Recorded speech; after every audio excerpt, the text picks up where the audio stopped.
So my name's Anne Morrison. I'm the current president of Ohlone Humane Society. I'm also the volunteer director. And I'm Barb Smith, and I kind of do a little bit of everything, I guess. Angela Hartman, the director of Ohlone Humane Society Wildlife Rehabilitation Center. The Ohlone Humane Society has been around for decades, and we are the Tri-Cities advocacy group for all animals. We are not a shelter, but we are more than a rescue, and everything we do is for the animals. And we've got a domestic and a wildlife section. We actually have a facility where we take in injured and orphan wildlife, rehabilitate them back to care, and then release them back to the wild. And the domestic section takes care of, deals with our domestic pets, our cats and dogs and bunnies and birds. And we've got lots of different programs that help out our community with that side of things.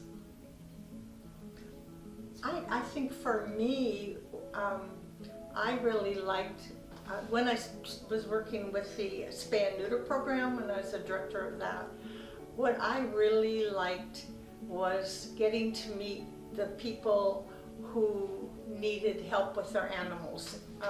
Well, actually, special assistance, the same thing, but you know, people who have nothing, or you know, live like down in the ravine in the homeless encampments and stuff.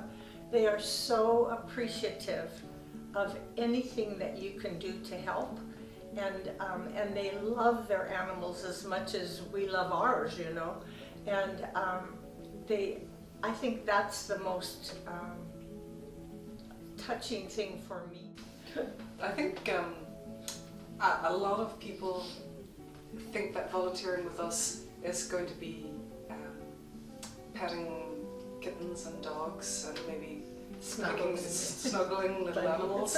Instead, there's a lot of cleaning, and there's a surprising amount of administrative work. So behind the scenes, there's a lot of paperwork, and it's not as exciting as people think it is, but it keeps a lot of the fundraising and planning for events takes a lot of work behind the scenes. The one thing I noticed during COVID is that because nothing was open, like we couldn't go to concerts or plays or have family gatherings, and people didn't have anything to do except go out and walk. And so people were out walking and they were finding orphaned and injured wild animals, and it was interesting that we had so many animals come in a year when everything was shut down. But yeah, we were very busy. But at the same time, we couldn't go to events, and events were where we would raise awareness about our very existence and fundraise, and all of that just went away. But at the same time, we were getting all these requests to help, and we had a hard time figuring out, well, how are we going to navigate this?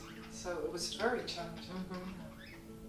Exactly, we couldn't, in our programs, like the spay-neuter program, that was a really tough one because the feral cat population exploded, you know, nationwide. To be honest, it just did, and just not being able to do that one thing and then getting food out to people for their animals was really a tough one, and yeah, it was really hard.